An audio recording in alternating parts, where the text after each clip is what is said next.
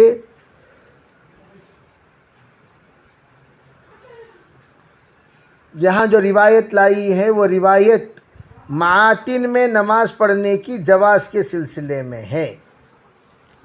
چنانچہ روایت دیکھیے، میں نے دیکھا ابن عمر رضی اللہ تعالیٰ عنہ کو وہ اپنے اونٹوں کی باندھنے کی جگہ نماز پڑھ رہے ہیں، اور یوں فرمایا حضور کو ایسے کرتے ہوئے میں نے دیکھا۔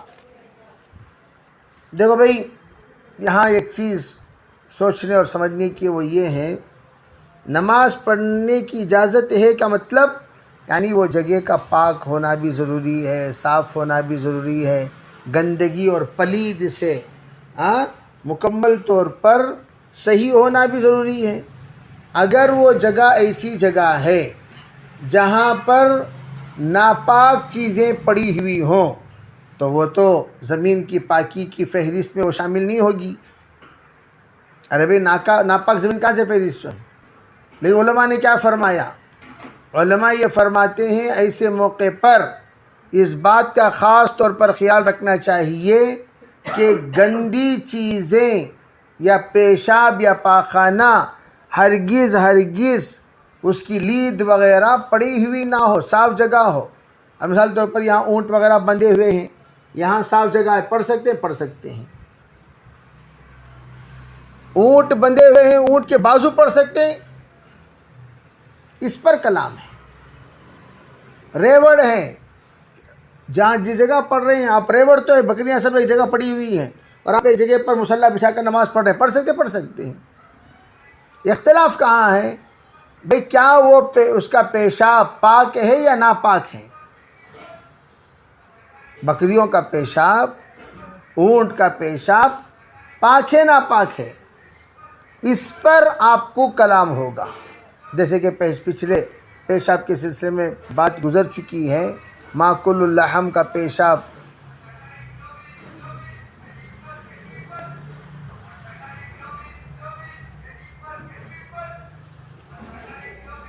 غیر ماکل اللحم کا پیشاب،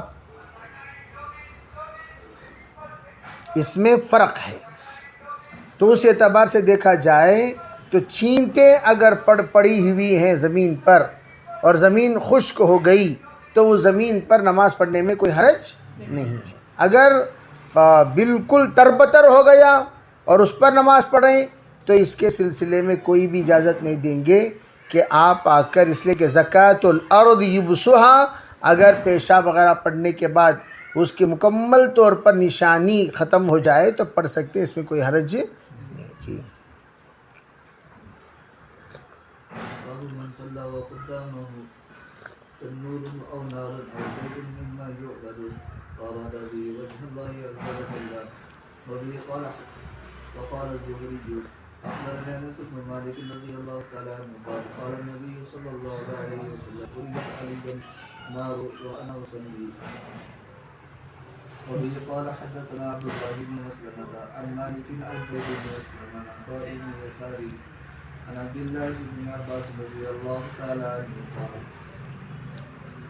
إن خسفت الشمس فصلى رسول الله صلى الله عليه وسلم ثم قال أريد النار فلم أرى منظرا فاليوم قد أفظع. اگر کوئی نماز پڑھے اس کے سامنے تنور ہو، آگ ہو، چولہا ہو یا کوئی ایسی چیز جس کی عام طور پر عبادت کی جاتی ہے، جیسے کوئی پتلا وتلا ہو، تو فرمایا کیا وہ ایسی جگہ پر نماز پڑھ سکتا ہے؟ پڑھ سکتا ہے، بس کیا ہونا چاہیے؟ فَأَرَادَ بِهِ وَجْهَ اللَّهِ، باب ہی میں بتا دیا، بس ارادہ یہ ہونی چاہیے میں اللہ کو راضی کرنے کے لیے نماز پڑھ رہا ہوں۔ چنانچہ جیسے میں نے ایران میں کہا کہ تصویریں تھیں، اس جگہ پر ہم لوگوں کو نماز پڑھنے کا وقت آ گیا تو باقاعدہ ہم لوگ بس سامنے تصویریں پڑی ہوئی ہیں اور ہم اپنی نماز ادا کر رہے ہیں جماعت کے ساتھ، تو ہمارا ان سے کچھ لینا دینا نہیں، بس اللہ کو آپ حاضر کر لیجئے، نیت کر لیجئے، متوجہ ہو جائیے، نماز ادا کرنا شروع کر دیجئے۔ جیسے بعض مرتبہ مندروں میں بھی نماز پڑھنے کی نوبت آ جاتی ہے، قدری جاتے ہوئے بھی ہماری پوری جماعت مندر میں نماز پڑھی، کوئی مسجد ہی نہیں، رستے میں وقت ختم ہونے کے قریب آ گیا، تالاب قریب تھا، پانی مل گیا تھا، وضو کر لیے، کہاں نماز پڑھیں، کوئی صاف پاک جگہ نہیں ہے، مندر کے صحن میں ہم نے نماز ادا کی، تو نماز ادا کر سکتے ہیں، بس اللہ کی طرف متوجہ ہو جاؤ۔ ہمارے آمنے سامنے ہونے جانے سے بس اختیاری طور پر کوئی تصویر کے سامنے نہیں کھڑنا چاہیے، یہ سب کے سب اضطراری حالت ہیں جس میں اجازت ہے۔ چنانچہ یہاں کیا ہوا، یہاں فرما رہے ہیں کہ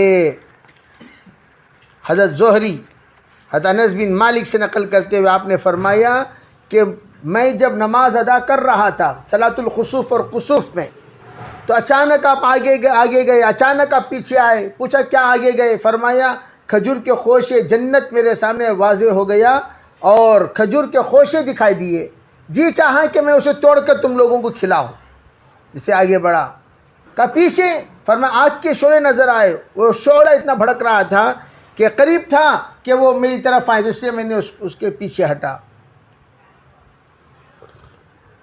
تو نماز پڑھ رہے ہیں، تو یہ اس لیے سوال قائم کیا، اس لیے کہ پارسی لوگ، یہ لوگ آگ کے پجاری ہیں، مجوسی ہیں، تو جب آگ کی پوجا کرتے ہیں، آگ کی پرستش کرتے ہیں، تو کہیں ایسا نہ ہو کہ آگ کی پرستش کرنے والوں میں کی مشابہ ہو جائیں، من تشبہ بقوم فہو منہ۔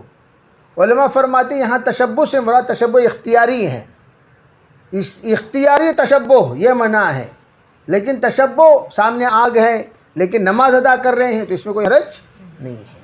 جیسے بھائی ابراہیم علیہ السلام نے یا نار کونی بردوں وسلام علی ابراہیم، آپ 40 دن وہاں تھے، نماز پڑھے کہ نہیں پڑھے؟ اطراف میں آگ ہے، آپ نماز ادا فرما رہے ہیں، اپنے پروردگار کو یاد کر رہے ہیں، تو اس میں کوئی حرج نہیں ہے کہ اطراف میں آگ رہے اور بندہ نماز ادا کرے، جیسے کہ آپ نے یہاں اس سے استدلال فرمایا۔ آگے خسف شمس کا ذکر ہے، آپ علیہ السلام نے اسی موقع پر فرمایا وہ لمبی نماز جو میں ادا کر رہا تھا اس وقت میں نے آگ دیکھا، لم ار منظرا کالیوم، میں نے اس سے زیادہ خطرناک کوئی آگ کے منظر کو نہیں دیکھا اب میری زندگی میں کبھی، جو سب سے زیادہ خطرناک ہو. جی باب كراهية الصلاة في المقابر. وبه قال حدثنا مسدد قال حدثنا يحيى عن عبيد الله بن عمر قال أخبرنا نافع عن ابن عمر رضي الله تعالى عن النبي صلى الله عليه وسلم قال تجعلوا في بيوتكم مساجد ولا تتخذوها قبورا. کھڑے ہو جاؤ تو بس سنیں جاتی سو.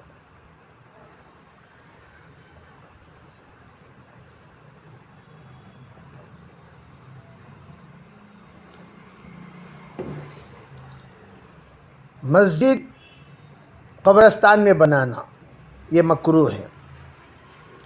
مساجد کی تعمیر قبرستان میں یہ مناسب نہیں ہے. اس لیے تشبہ لازم آتا ہے. آپ نے جیسے کہ میں نے کہا قدیم ہے تو وہ گویا کہ ہونا نہ ہونا دونوں برابر ہیں. جدید ہیں تو جدید میں ہرگز اس طرف توجہ دینا مناسب نہیں ہے.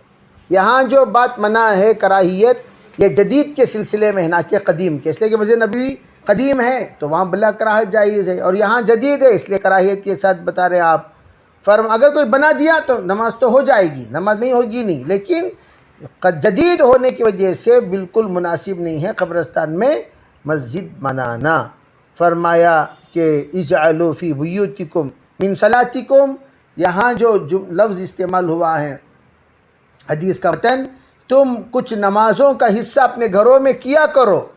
فلا تتخذوها قبورا, اپنے گھروں کو قبرستان مت بناؤ. جس طرح قبرستان میں نمازیں نہیں ہوتی ویسے تم اپنے گھروں کو قبرستان مت بناؤ. یعنی وہاں بھی آپ نماز پڑھے بغیر چھوڑ دو گے تو کیا ہوگا, آپ نے گویا قبرستان بنا دیا گھر کو. گھر میں قبرستان میں 4 چیزیں نہیں ہوتی. سلام کا جواب نہیں ہوتا.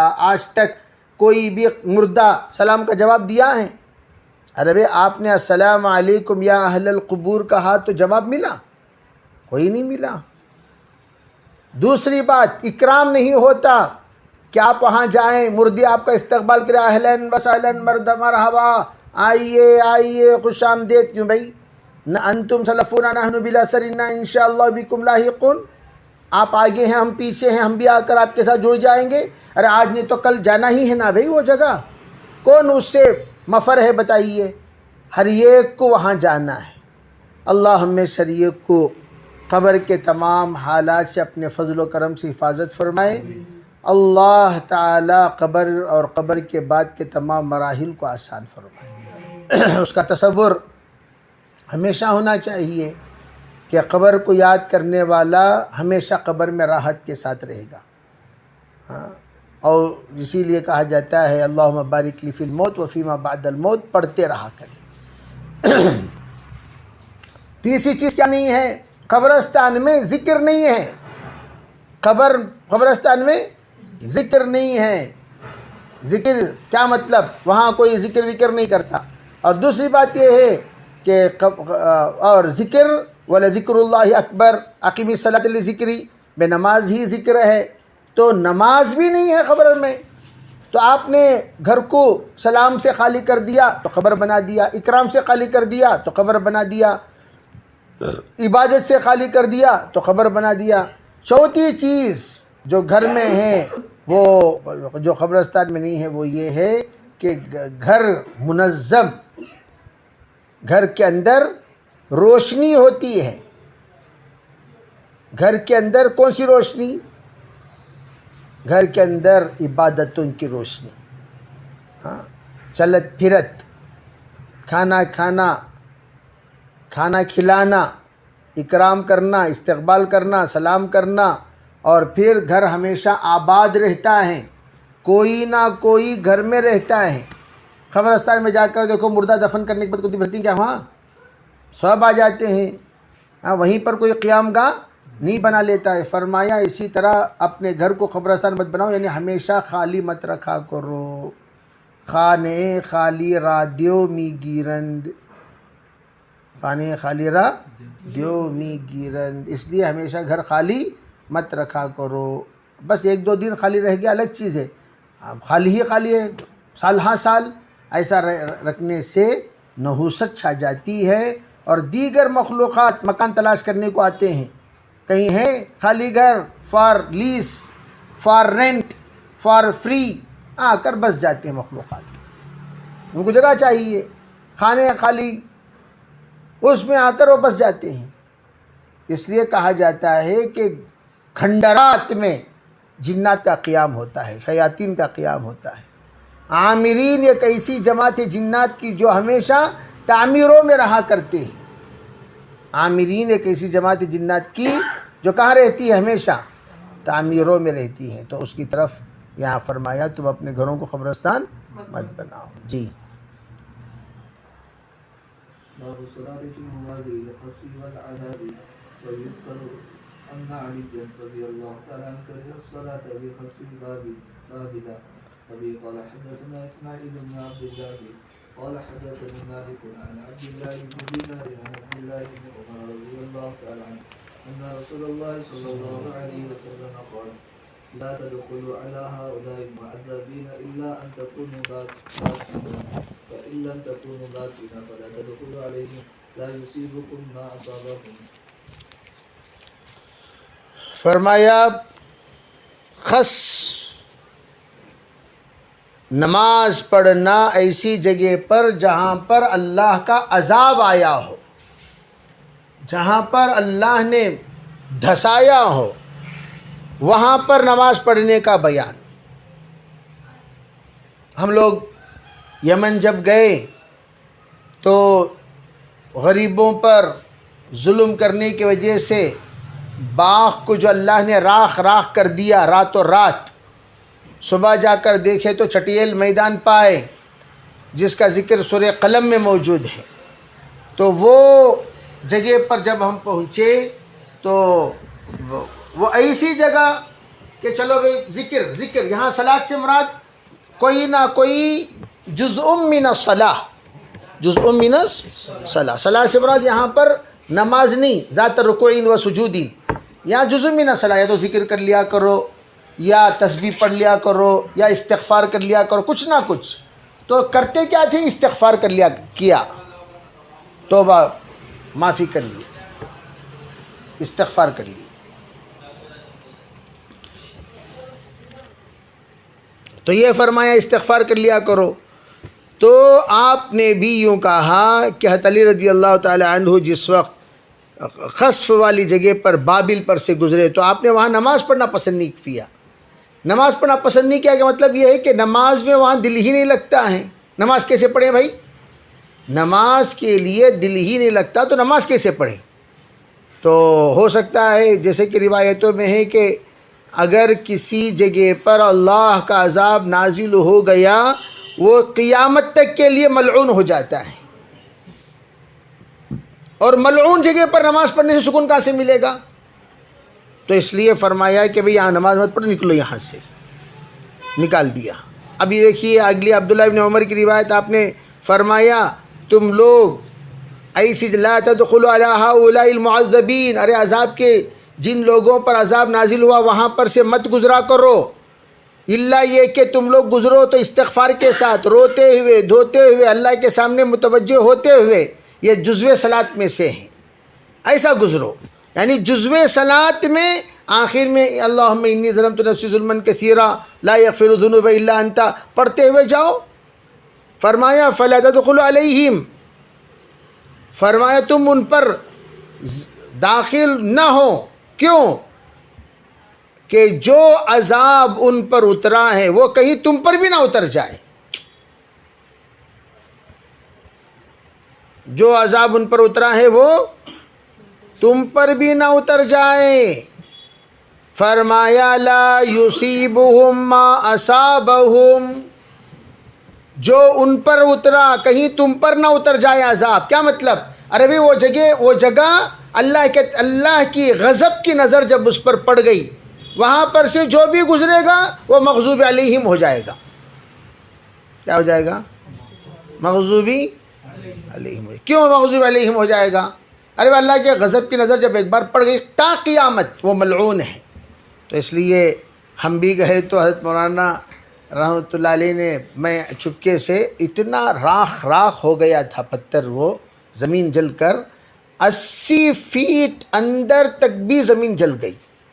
جس طریقے سے لکڑی وغیرہ راکھ ہونے کے بعد کوئلہ بن جاتا ہے اور کوئلہ بالکل ہلکا ہوتا ہے، وہ راکھ ہونے کے بعد زمین سخت اور ہلکی ہو گئی. جیسے سنگ، وہ کسی بھی بلڈنگ بننے کی بھی قابل نہیں، کاش کی تو بہت دور کی بات، ایک عمارت بھی نہیں بن سکتی، آپ کوئی بھی چیز وہاں نہیں بنا سکتے. لوگوں نے بنا کر دیکھ لیا، اس لیے کہ مین جگہ پر وہ سٹی آج کل وہ جگہ آ گئی ہیں. وہ جگہ پر جب پہنچتے ہیں تو لوگوں نے یوں سوچا کہ بھئی اسے آ کر کوئی نہ کوئی ایک ایسا سینٹر بنا دیا جائے کہ زمین استعمال ہو جائے. کچھ بھی بناتے ہیں تو وہ چیز گر جاتی تھی اس کے ہلکے پن کی وجہ سے. جرمنی کے سائنٹسٹوں نے آ کر کھدوائی کی، کھودتے کھودتے جہاں تک وہ لوگ کھدوائی کر سکتے تھے کیے، آخر میں کہہ دیا یہ زمین آ کر تحت سرا تک بھی کیا ہے، جل گئی ہے. تو اتنا راکھ. اور ہم نے طلباء عزیز کو بتانے کے لیے کچھ وہاں سے ڈیلے اٹھا لیا تھا. میں مولانا کو اٹھایا، حضرت مولانا نے کہا نکو جی عذاب کی جگہ چھوڑا. میں وہ چپکے سے ایک جیب میں ڈال لے کر آ گئے. یہاں آ کر بچوں کو بتایا، اور بتانے کے بعد گھر میں رکھنا مناسب نہیں سمجھا. ارے بھائی عذاب کا حصہ بھی عذاب سے کچھ کم نہیں.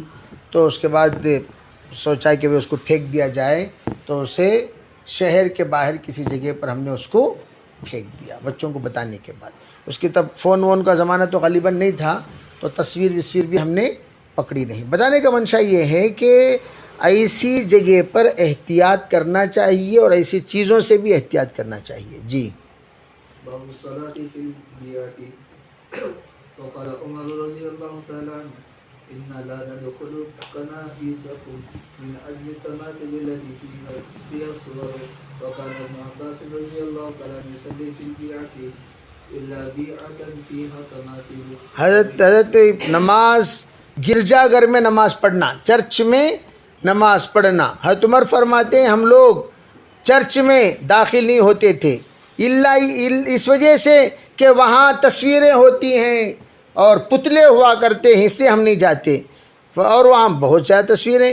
حضرت ابن عباس کنیسہ میں کبھی کبھار نماز پڑھ لیا کرتے تھے، اللہ یہ کہ بیعتن فیہا تماثیل، جس میں پتلے ہوتے اس میں نماز نہیں پڑھتے تھے. تو کیوں؟ کہیں ایسا نہ ہو کہ لوگوں کے اندر یہ شبہ پیدا نہ ہو کہ یہ آ کر پتلے کو سجدہ کر رہے ہیں، اس لیے آپ وہاں نماز نہیں پڑھتے تھے. جہاں کنیسہ میں پتلے کے بغیر کنیسہ ہوتے تھے وہاں آپ نماز پڑھ لیتے تھے. جی. وبه قال حدثنا محمد بن سلام قال أخبرنا عبدة عن هشام بن عروة عن أبيه عن عائشة رضي الله تعالى عنها أن أم سلمة ذكرت لرسول الله صلى الله عليه وسلم قديسة وأتها بأرض الحبشة يقال لها مارية، فذكرت له ما رأت فيها من الصور.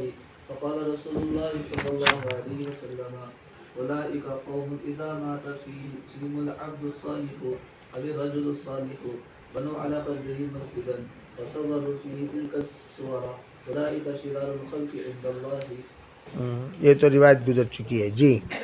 وبه قال حدثنا أبو اليمان قال أخبرنا شعيب بن الزهري قال أخبرني عبيد الله بن عبد الله بن عتبة عن عائشة رضي الله تعالى عنها وعبد الله بن عباس رضي الله تعالى عنهما قال لما نزل برسول الله صلى الله عليه وسلم دقيقا يطرح خبيصة له على وجهه فإذا اهتم بها كشفها عن وجهه فقال وهو كذلك لعنة الله على اليهود والنصارى اتخذوا قبور أنبيائهم مساجدا يحذر ما صنعوا.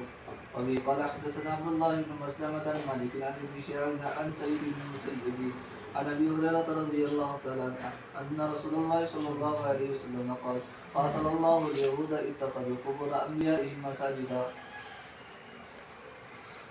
حضرت عائشہ فرماتی ہیں رضی اللہ تعالی عنہا، اور حضرت عبداللہ ابن عباس کے جس وقت آپ علیہ الصلاۃ والسلام کے ساتھ نازل ہوئے، کہاں تتفق یطرح خمیصۃ، آپ علیہ الصلاۃ والسلام اپنے کپڑے سے، خمیصہ کہتے ہیں ایسا کالا کپڑا جس کے دونوں طرف کور ہو، ایسا دونوں طرف کور، اور مربع ہو جیسے رومال مربع ہیں تو اس طریقے سے مربع رومال میں آپ نے یوں تفقہ یترا ہو ایسا ایسا آپ نے بھگا رہے تھے. کیسے کہ طرح قمیصۃ لہو علی وجہہ، تو آپ نے اس کے ذریعے سے یوں آپ نے ہٹایا، وہ ایسا محسوس ہوا کسی چیز کو آپ ہٹا رہے ہوں.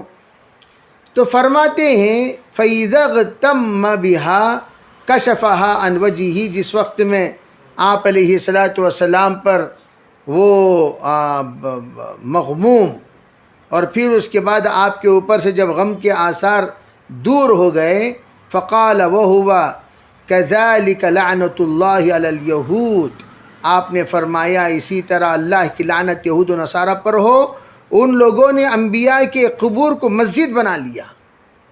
یحذر ما صنعوا، یحذر ما صنعوا، آپ نے فرمایا چاہیے کہ انہوں نے جو حرکت کی ہے اس سے بچا جائے.